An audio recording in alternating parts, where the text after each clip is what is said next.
If you do not have enough money in your life, there is one and only one primary reason. You have not conditioned yourself for wealth.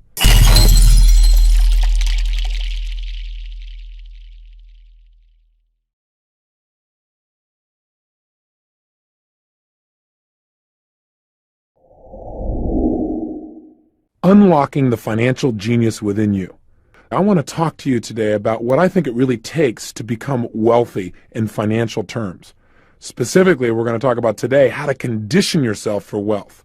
Because I'm going to make a statement right now that may sound like an oversimplification to you, but I have to tell you that it's true in my experience. And my experience is how to shift myself and other people's finances from struggling to absolute total abundance. And that statement is this. If you do not have enough money in your life, there is one and only one primary reason. You have not conditioned yourself for wealth. And I'm going to show you exactly how to do that in these two tapes, today and tomorrow combined. Let's start with a little understanding about money. First of all, when you talk about money, have you ever noticed what an emotionally charged issue it is for people? I mean, people usually go one extreme or the other.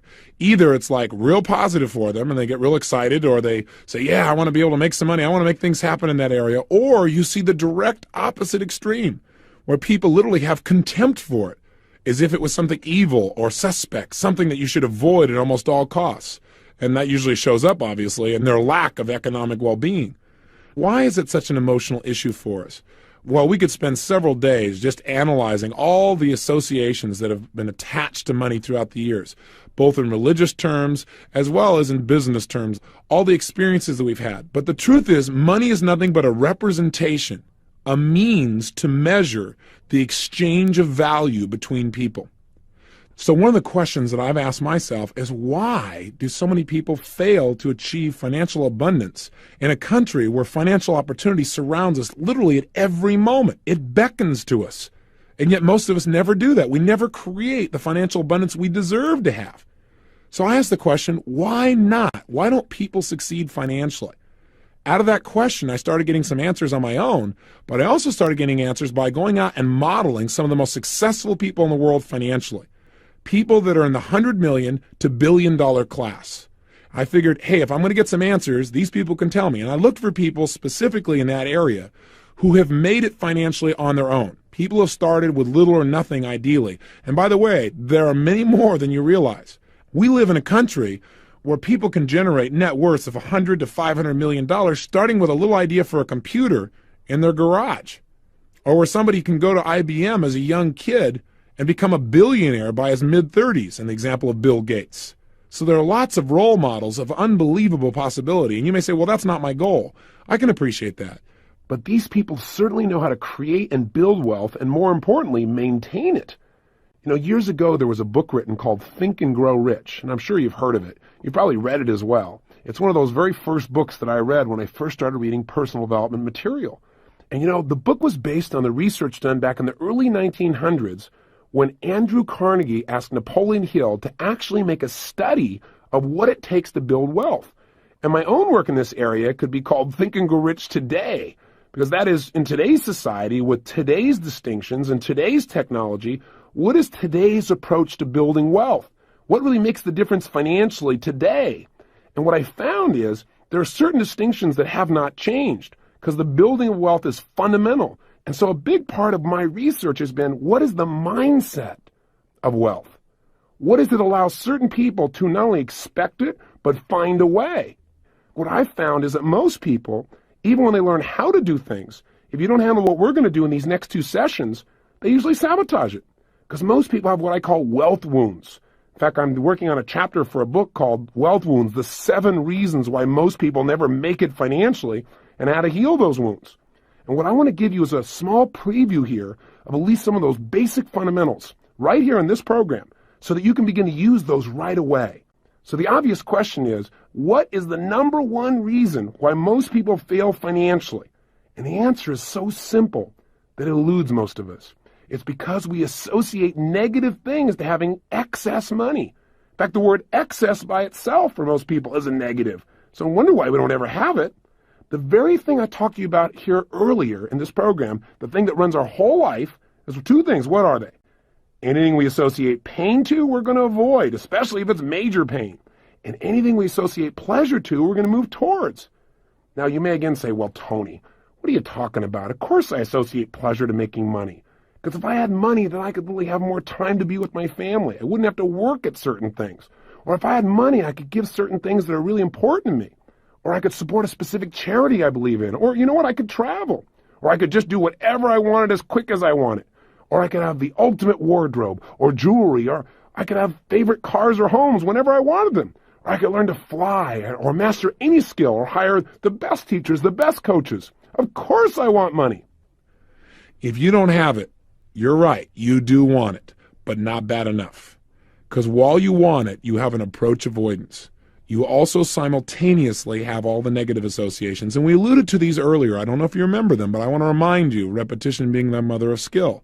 What are some of the negative associations that people sometimes link in their subconscious mind to money that keep them from literally attracting it? Or they start to attract it, and then their brain gets scared and says, oh my God, this might lead to pain, and then sabotages it. Well, some of them are things like, in order to make it, I'm going to have to work so hard, I'll have no time to enjoy it. So why even try? Or, gosh, by the time I earn a lot of money, I'll be old and gray anyway, so why even go after it? Or, to make money, you got to be really smart, and I'm not smart enough. Or, to make money, you have to take advantage of other people, and I could never do that. Or something like, well, gosh, you know, if I made money, I wouldn't have any time to be with my family. Or if I made a lot of money, people will start judging me. Or if I make a lot of money, well, then I'll just have to pay more taxes. And then the IRS will be after me, and then what will happen? People usually worry about these things, and people have no money at all to start with. They knock themselves out of the game before they even get to bat. Or if I make a lot of money, I probably won't be as spiritual. I mean, I'll get sucked in. And of course, I remember reading the Bible. It said, you know, it's easier for a camel to get through the eye of a needle than the rich man to get into heaven. And gosh, you know, it's hard for camels to get through needles. Classic misinterpretations like that cause people to live in experiences of lack. And I don't know of any place in the world where when people feel like they're living in lack, where they feel like they don't have enough, where that encourages the highest level of the human spirit to come out on a consistent basis. Now, I might be wrong about that, but I got to tell you, wherever I see lack, I see crime in mass. Wherever I see lack, I see people trying to escape with drugs. Wherever I see lack, I see people taking advantage of other people and making it okay, justifying it by, well, I had to survive. I don't think lack brings out the best in the human spirit. I think when we have abundance, what happens is we stop focusing on ourselves and how we're going to survive, and we have enough to start focusing on who we really are, which are human beings or spirits that are here to contribute. And I think when you're in a position of trying to survive, your focus is on you. When you've learned to handle that message, when you really know you've got your act together and you don't have to worry anymore, it's much easier for people to look at how can I contribute to my fellow man. Now, I'm not saying that you can't come from a position of lack and be a contributor. Obviously, you and I can name after name of people who have been able to do this and are role models of possibility, even though they grew up with nothing financially and never had anything. So I'm not saying money's the only answer. I'm just saying in this culture, in this time, if you had a choice between having it or not having it, why not go for it and have it too? Why not use your money as a powerful tool for positive influence in the people's lives you care about as well as your own, and enjoy having it? Get off the guilt trips that have stopped you in the past. It is that sense of guilt that if you have more money than somebody else, or what if you made more money than your father? Oh my gosh. God, what a wound that would be. It's that kind of thing, those negative associations that are keeping you from having what you want. So if you do not have all the money you want in your life, you associate more pain to having more money than you have now than not having it. It's that simple. Now, with the technology that we've learned, you can condition yourself to change those feelings and those beliefs. And we're going to talk a little bit more about that on the next tape. But I want you to know that is the number one reason that most people don't succeed financially, according to people that are most successful in the world at obtaining, maintaining, and building wealth. Here's the second wealth wound. And by the way, I picked those words very specifically. I want you to get a clear picture that if you don't master and handle the 7 things I'm about to talk about, then every single day you're probably experiencing a financial bloodletting. What's happening is you are experiencing the pain on an ongoing basis of wounds, things that are literally dripping out of you, your own financial well-being, and there's no excuse for it. You can handle it easily and quickly. Here's the second one. The second reason these people say, and have told me thus far, that people do not succeed financially is not only do they have negative associations to money, but even if they have okay associations, they never make having an abundance of money an absolute must. Interesting distinction. I'm not saying love money and make it your God, because that's the way to absolutely be certain that you fail in life, that you destroy everything that's valuable. But what I am saying is make it a priority so you get it handled. And make the priority not just getting by. Make the priority massive abundance and come up with a specific figure you hold yourself to. I'll give you an example. People who consistently stay at a specific weight, who are once fat but really stay thin and they don't really vary a whole lot. In modeling these people, I found that they have certain things in common. I do a whole health seminar called my Living Health Seminar. But just to give you an idea or a distinction, the one thing that they all have in common is they have decided upon an ideal weight, a weight that they must be at. And they have a specific amount they can vary, and it's usually small. Let's say 2 or 3 or 4 pounds, maximum. If, for example, they say, I'm going to weigh 235 pounds, and all of a sudden they creep up and they see they're at 238 pounds, instantly they do whatever it takes to get back to 235, because 235 for them is a must. Do you follow me? The same thing has to be true for you financially. You've got to have a certain level of finances that you must be at. And if you ever vary, you've got to do something about it immediately. Otherwise, you get caught up in what we call Niagara's current, right? Where day to day, you just get caught up in making a living and doing things and putting things off, and it doesn't happen. So the only way you're going to succeed financially is when you decide on a specific amount of money that you must have in your life. And it must be well beyond what your absolute needs are. So in other words, what I'm asking you to do is take something that seems right now to be an accessory, money, and make it a necessity. Find an amount of money that would be considered abundant and make that not only abundant, but a necessity in your life. You follow me? That's critical if you're going to have long-term wealth financially. And if you don't do this, there's no way you'll be able to have the amount of money I know you'd like to have in your life. The third major wealth wound that drains most people dry financially, in fact, keeps them from ever developing a great deal of wealth in the first place, is suffering from the problem or falling into the trap of never ever developing an effective strategy on how to build wealth in the first place. I mean, listen, if all it took to succeed financially was for you to associate lots of pleasure to having money, pain to not having it, in other words, you really made it a must, and that was it, then we'd all have it. But see, that isn't enough. If that's all it took in life to succeed was absolute passion for something, then every kid would have had a pony when he was growing up. That's not quite enough. You've got to have an effective strategy. Hey, if you're running east looking for a sunset, you got a problem. I don't care how enthusiastic you are. So you've got to develop strategies on how to, one, attract money into your life in the first place. How are you going to create that initial income? Two, how to manage that money so that you can invest it and get money to be your slave instead of you being the slave to money.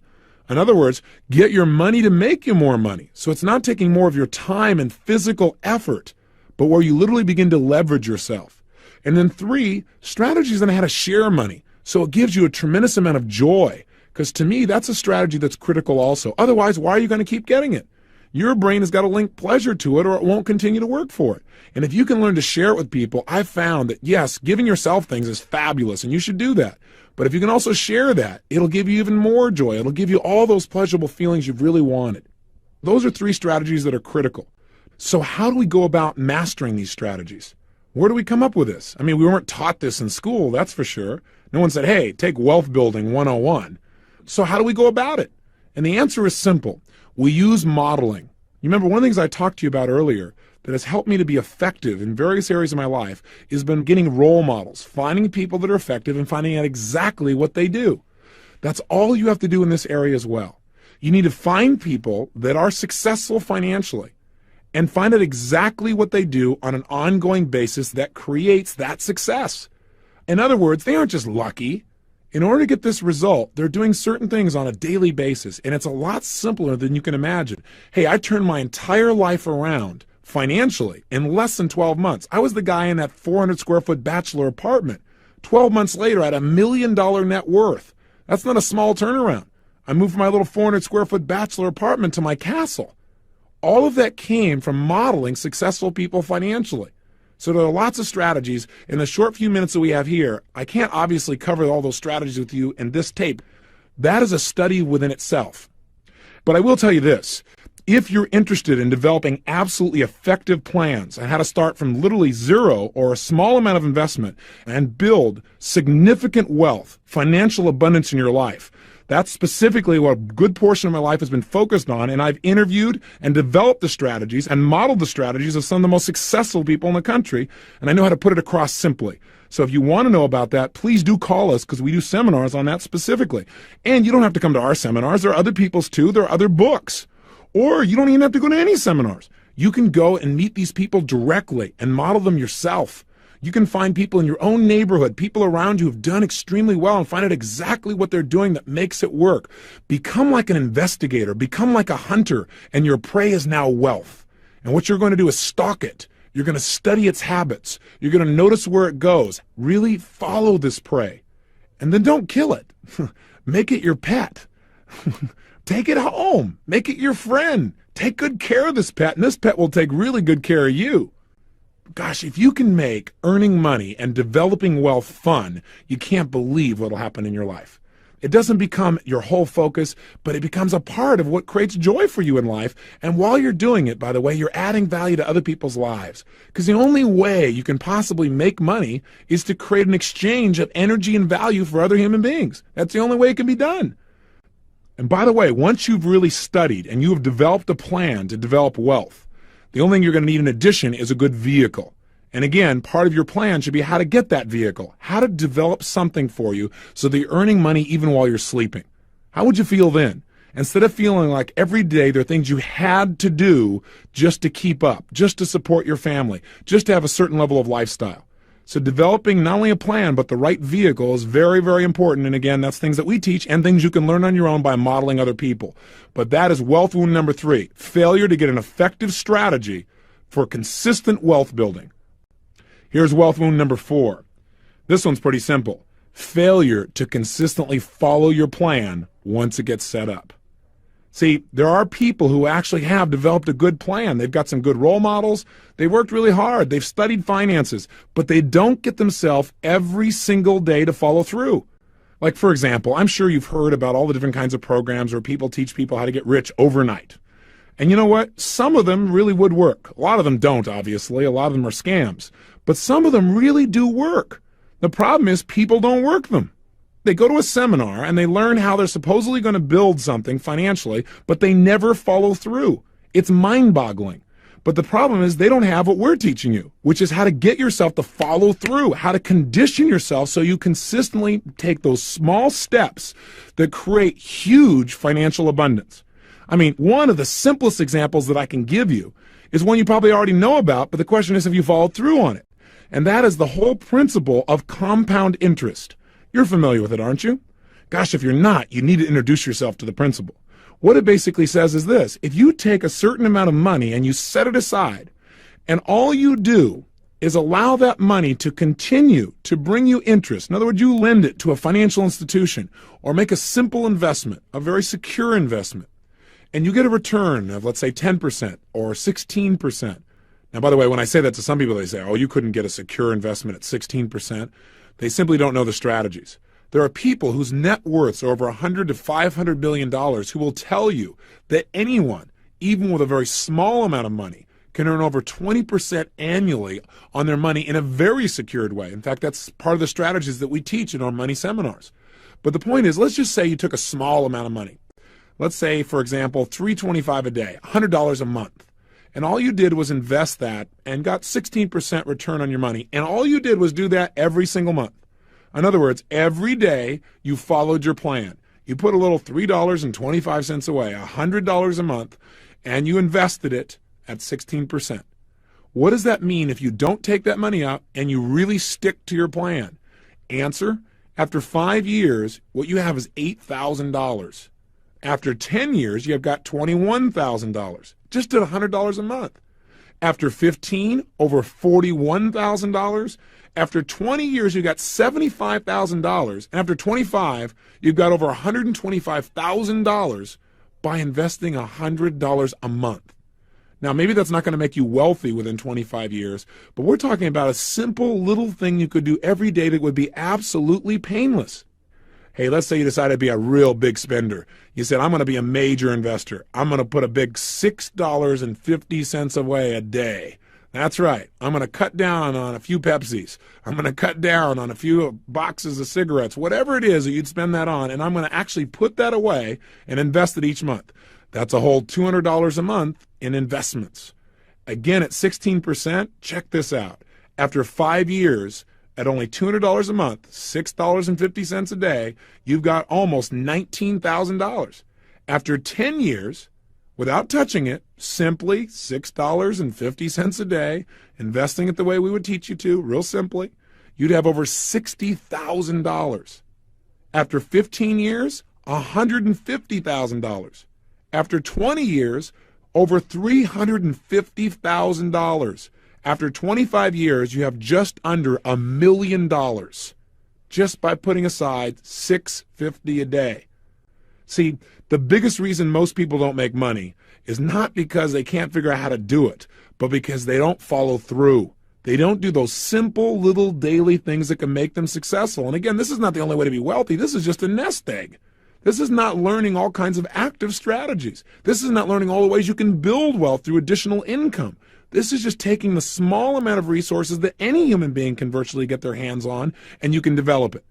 That is a major wound, not following your plan. Obviously, what we teach you is how to be able to get yourself to follow through in anything, especially a financial plan. Here's wealth wound number 5, relying on experts. You go, what do you mean, Tony? I mean, who else can I rely on? Take a wild guess. Yourself. You've got to get to the point where you have enough expertise that you can make your own financial decisions. If you don't, you are going to experience a major financial wound, and it may kill you financially. It may destroy you financially and create something like bankruptcy. I'm speaking from experience. I was in a position where I thought, I don't want to have to deal with this money stuff. I don't care about money. I just want to go out and help people and do my thing. Yeah, well, I got a company and stuff, but let somebody else handle all that. Well, I let them handle it all right. And I woke up a few years later, $758,000 in debt.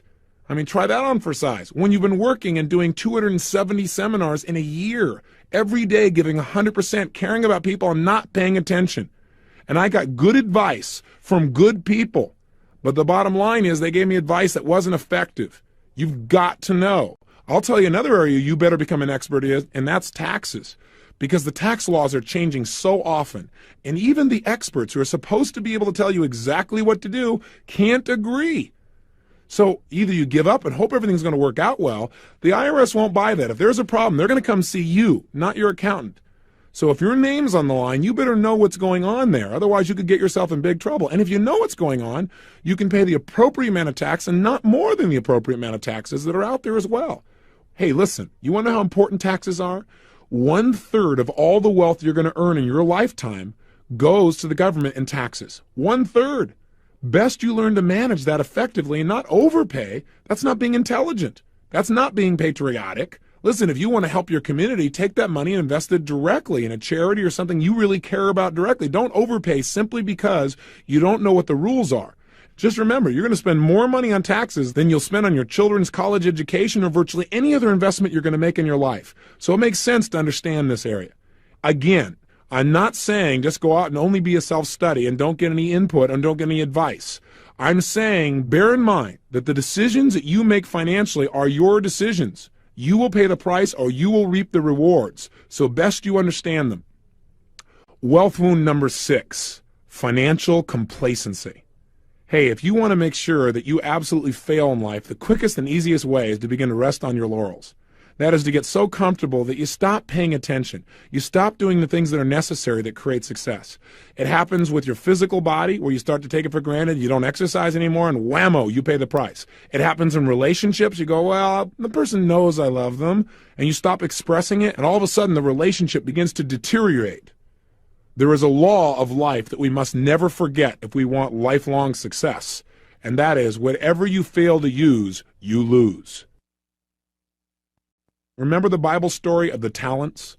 Remember the great merchant? One day he knew he was going to go on a trip and be gone for quite some time, and he wanted to make sure that his money, his talents, which was a measure of silver in those days, was going to be invested effectively, that in fact he would prosper even while he was gone. A very wealthy and bright man. he decided to entrust his talents into his 3 servants. And he brought the first servant in and he explained that he'd be leaving. And then he said, I'm going to give you 5 talents. Please take care of them while I'm gone. The second servant he brought in, he said, I'm going to give you 2 of my talents. I'll be leaving. Please take good care of them. And I'll be checking in with you when I come back to see how you've done. And again, he did the same thing with a third servant, giving him only 1 talent. When he finally returned, he called each of the servants in one by one to see how they'd done with his talents. The first servant came in and said, Sir, I took the 5 talents you gave me, and I traded them, and I used them, and I invested them, and they have multiplied. I now have for you, sir, 10 talents. And the master said, Well done. That's excellent. He brought in the second servant. He said, What happened with you? The gentleman said, Well, you gave me 2 talents. It's kind of scary out there a little bit. I went out there, some people tried to steal one of the talents. It was kind of tough. But I hung in there, I pushed real hard, I made some wise investments, and sure enough, I've doubled the talents. They've gone from 2 to 4. And the master said, Well done, that's excellent. The third servant was called in, the man who was given 1 talent. He came in and the master asked him, What did you do with the 1 talent I gave you? He said, Sir, well, you only gave me 1 talent. So I couldn't afford to take any chances, so I thought I'd protect the talent by taking it and wrapping it in a napkin, and then I buried it. That way nobody could steal it. The master turned to the servant and said, You, sir, are a wicked and slothful servant, which I guess means he was kind of upset with him. And the bottom line, he said, Take that talent from this man and give it to the man who has 10. Now you might say, well, that's not very fair. Hey, nobody said life was fair. But in reality, those who do well with what they've got will be given more. And that's the first lesson to get from this story. I think the second lesson is, lots of people, when I talk to them about wealth wounds, why they don't have money and how they can turn it around, the first thing they tell me is, I don't have enough to do this. I don't have enough to invest. Listen, you don't have enough not to invest. You must find a way. Otherwise, you will never have what you want. Bearing what you have will not give you more. It will cause life to take away what little you do have. So the message is, right from the Bible itself, if you don't use what's given to you, you're going to lose it, period. You've got to make sure that once you start to succeed with your wealth, that you don't sit down on it. Because see, if you don't actively try to build more, you're not adding more value to other people. The only way to multiply your wealth is to invest your money, which creates more opportunity, more possibility for others around you. Otherwise, what you're doing is hoarding, and it will be taken from you. Make sure you don't get so comfortable that you stop focusing. Financial wealth comes from consistent focus on how to continually create, maintain, and build your financial foundation. So we've talked about 6 very powerful wealth wounds, things that drain our capability financially and cause us to erode the foundation of unlimited financial possibility and freedom. What's the 7th one? Well, let's imagine that you've handled the first 6 and you've really done well and you've built something up. And now you finally have got something here. You've really built some wealth. You've got a major foundation here. You got some freedom. And then one day something happens you never anticipated. Something happens you never thought would happen in a million years. You have what we call a minor disappointment, like losing 50% of your wealth overnight. Or like being in the stock market one October day and seeing all that you've worked for dwindle down in a matter of hours. How does this relate to wealth wound number 7? Well, number 7 is what kills most people even after they begin to really succeed. It's the final kicker that if you can master this wound, if you can patch this wound up and heal it, you can remove all the scars from your financial body and actually get to experience what it feels like to move in the world we call wealth, abundance, an unlimited sense of possibility in your ability to create opportunity for yourself and the people you care about, the opportunity to have influence in your lifetime. If you can heal number 7, you get all of that. If you don't, all of a sudden everything you work for drops out. And wealth wound number 7, I'm sure you've figured out by now, is allowing financial crisis to turn into financial ruin. In other words, I don't care who you are, how bright you are, how successful you are, how hard you work at being brilliant financially, I can guarantee you one thing. You're going to have some major learning experiences. Remember earlier when we said that success is the result of good judgment, that good judgment is the result of experience, and that experience, unfortunately, is often the result of bad judgment? I can guarantee in your lifetime there are going to be places where you have bad judgment. The best financial managers have bad judgment. There are things you cannot control. If when those crises occur, no matter how bad they may seem, You allow that to become the completion of your financial picture. You say, why even try? Or here, I did all this and this is what I got rewarded. Or gosh, I can never invest again because I tried this thing one time and I lost all my money. If that happens, you have the ultimate wealth wound. In fact, you have a dagger that will murder your financial future. The bottom line, that may sound harsh, but it is real. This is the one that kills most people. They go, well, I tried this one thing one time, so gosh, I can't do that again. Or I tried this thing and I gave it all and this is what happened, so I better not do anything again. And you know what? That's called death rattle. It'll never happen. They'll never have what they want financially. You've got to be like a rubber ball and bounce back up and learn from what happened there and reinvest wherever you are. Remember the key belief system I shared with you earlier. The past does not equal the future. If you believe it does, it will control your financial future. You must get up and take another cut at the ball. Hey, Babe Ruth struck out more times than anybody in baseball history, but he also got more home runs. You got to be willing to get up there again. If you focus on the failure, you'll never have what you want. You must take financial crisis and learn to transform it into financial opportunity. Through the new distinctions you have, you'll be able to accomplish much more, but you do have to have a little thing called faith.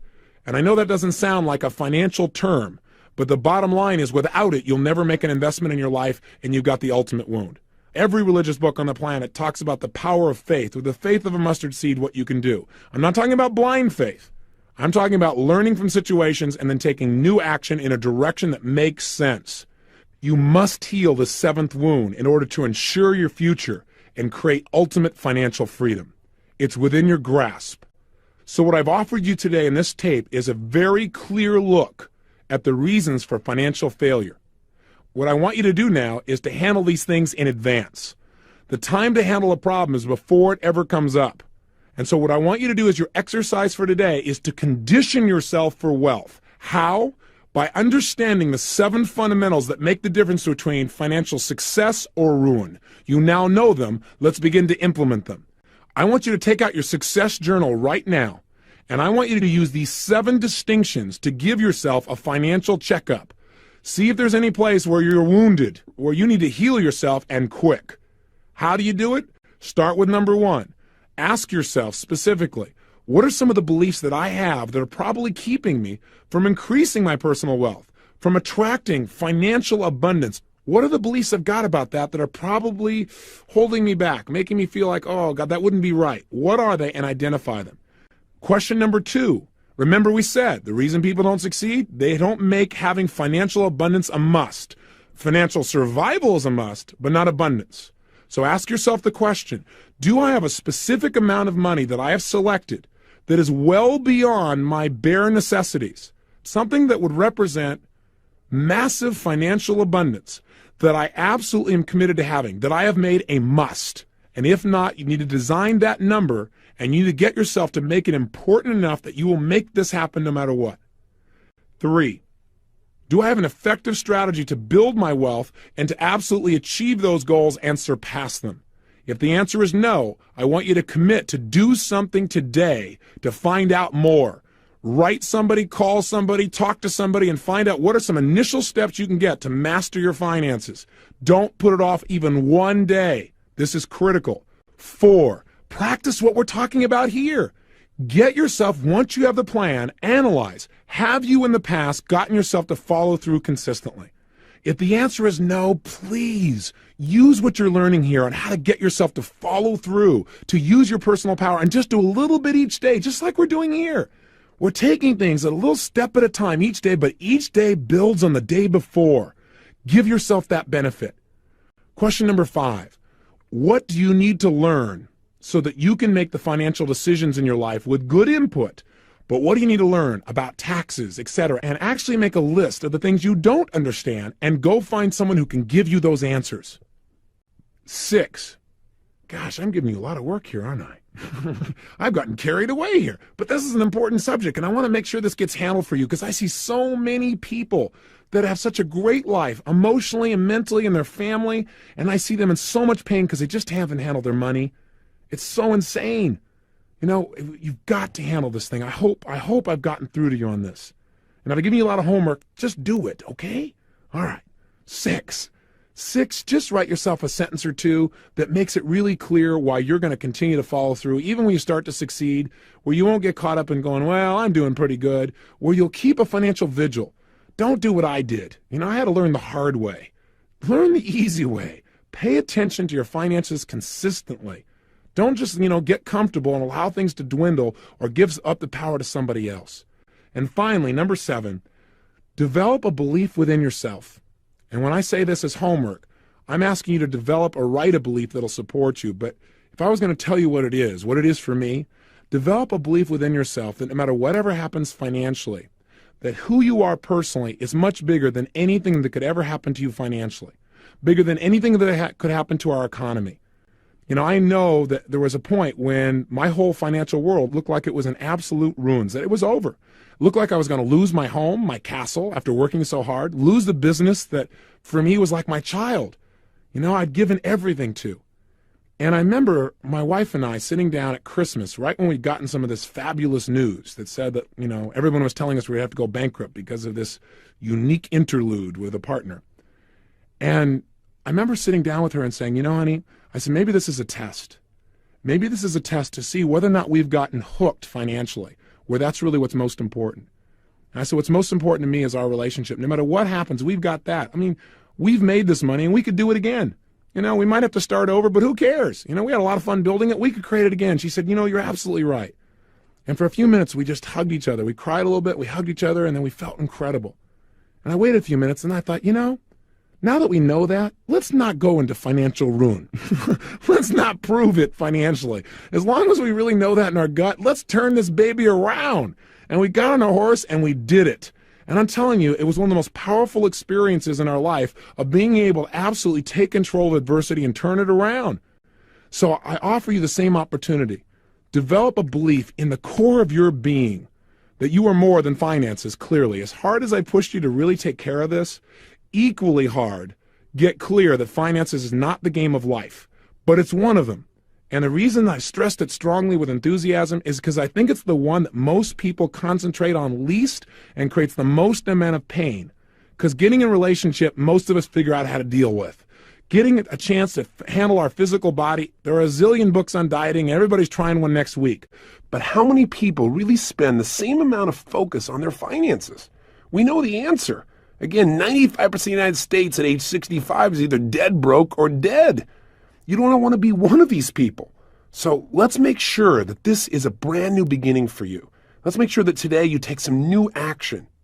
And one more thing I don't want to leave out, and that is one of the greatest ways to become wealthy instantaneously is to understand the essence of real wealth. And that is, I had the privilege of interviewing Sir John Templeton several times, and he's obviously been a facilitator at Financial Mastery. And I asked him, what does it take to be wealthy? And John's response was, gratitude.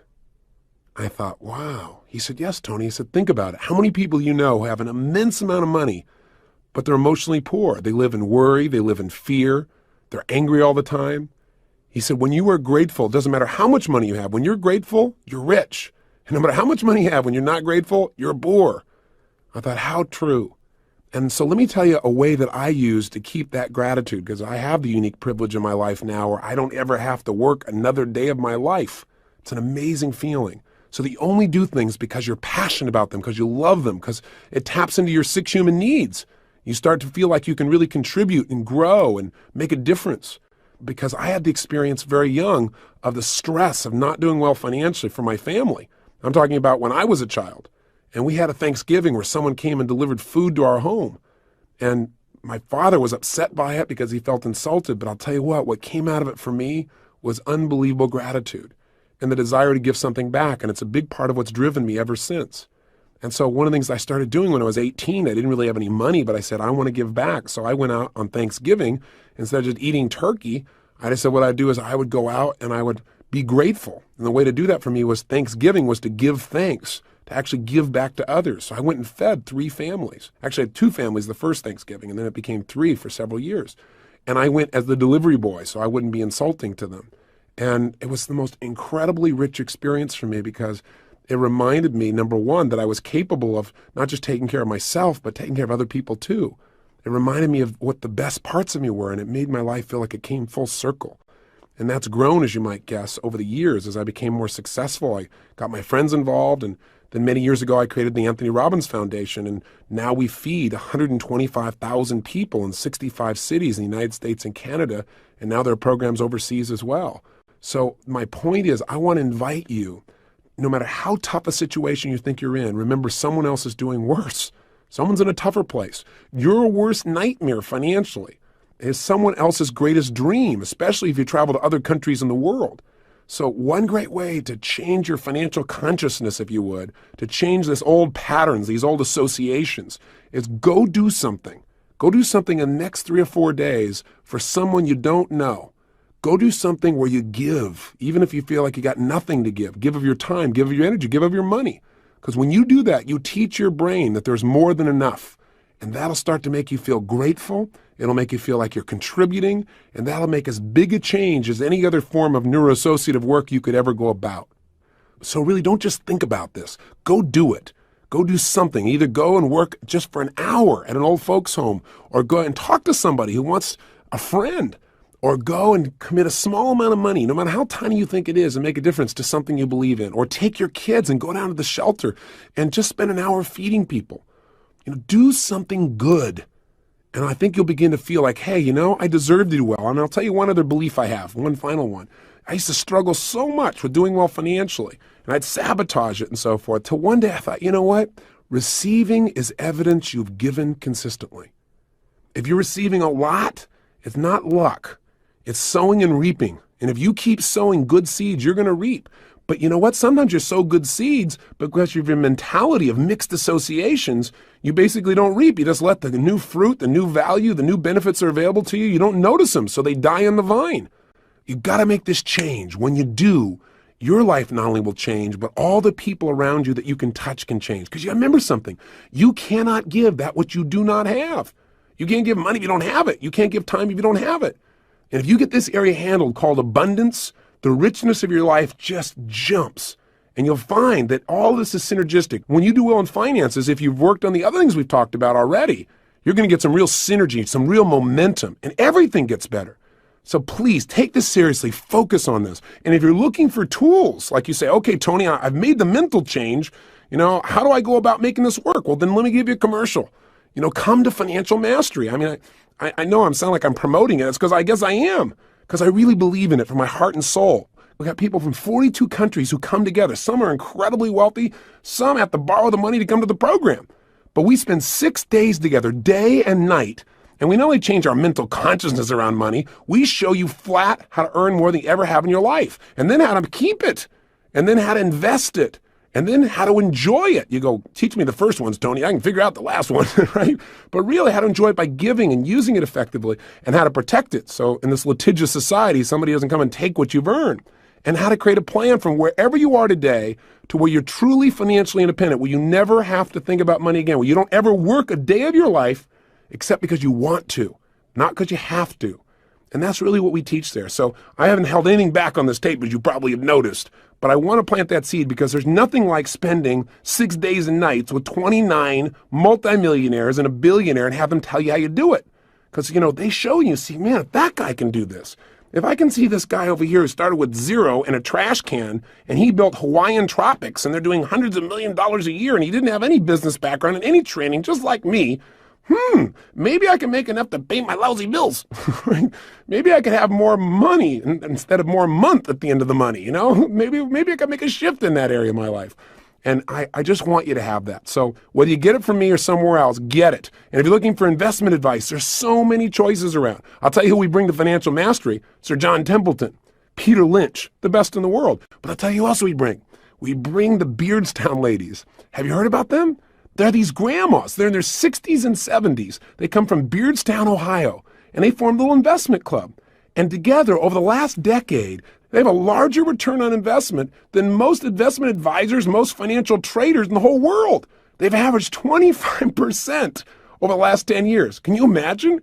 But what's so cool about them is they come in and instead of just, you can go read their book, but at the seminar, what we do is they come in and they become like our grandmas. We adopt them, they adopt us, and I say, now, how do we do this? Walk us through it. Let's actually investigate like a company nearby. And we do a field trip and we actually look at the company and they show you exactly what they do. And we all do it together.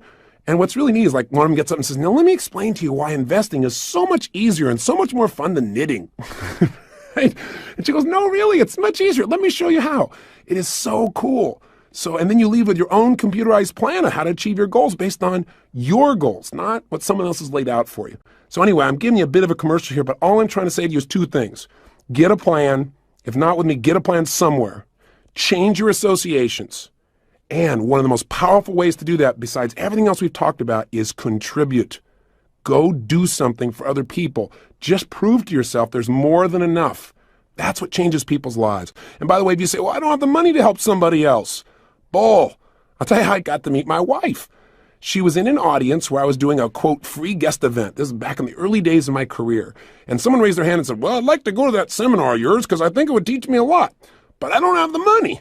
And I said, let me tell you something honestly from my heart. If you don't have the money to go to this seminar, then you better go to this seminar. And the guy looked at me with a blank look on his face. I said, really? I said, because nothing's going to change until you learn the very tools I'm teaching you. You know, you got to make the investment in yourself. You can't get to where you want to go by studying people that are struggling or people that are just doing okay. You got to get to people who are doing it the very best. And I said, what I'm teaching you is what others taught me. And I had to struggle to get to their programs.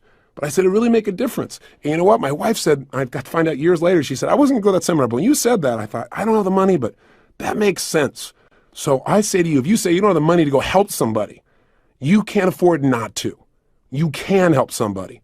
And then the minute you do this, the minute you reach down deep, you find a way to do for someone else or do for yourself, but especially when you find a way to do for someone else, you teach your brain there's more than enough. And that's what a lesson I want you to get from this tape. I want you to change it. I want you to see that wealth is abundance, and abundance usually causes more of the best of us to come out. Remember, money will make of you more of who you are, and if you're good, it'll give you more to be good with. So let this day be a brand new beginning for you. Take some action today that shows that what we've been talking about is real for you. Go out and do something unique for someone else, or make an investment in yourself, or make an investment, or go get a plan, but do something. So your brain starts saying, hey, he or she means it. They're going to follow through this time. Let's get some momentum, because little actions, a phone call, a book, a tape, a seminar, an action, something will get you on a roll. So make it a day of new birth in the financial realm, a new dawning of your financial stability and your financial power, and let yourself start to become a role model for the people around you of what abundance is. Mental, emotional, social, physical, spiritual, and financial. That's really my message to you. Go through those 7 questions. Take a real good look, eliminate the wounds, and let's move forward. And when you come back tomorrow, what we're going to do is we're going to deal with what I consider to be the final barrier to most people doing well financially in the long term. Because some people start to do well and then they sabotage it. So take my challenge today. Mark this day as the beginning of your ultimate financial freedom and have some fun with it. Enjoy the process. So until tomorrow, let's expand our minds. Let's attract all the money you deserve. Let's move our life to a brand new level. And most importantly, let's live with passion.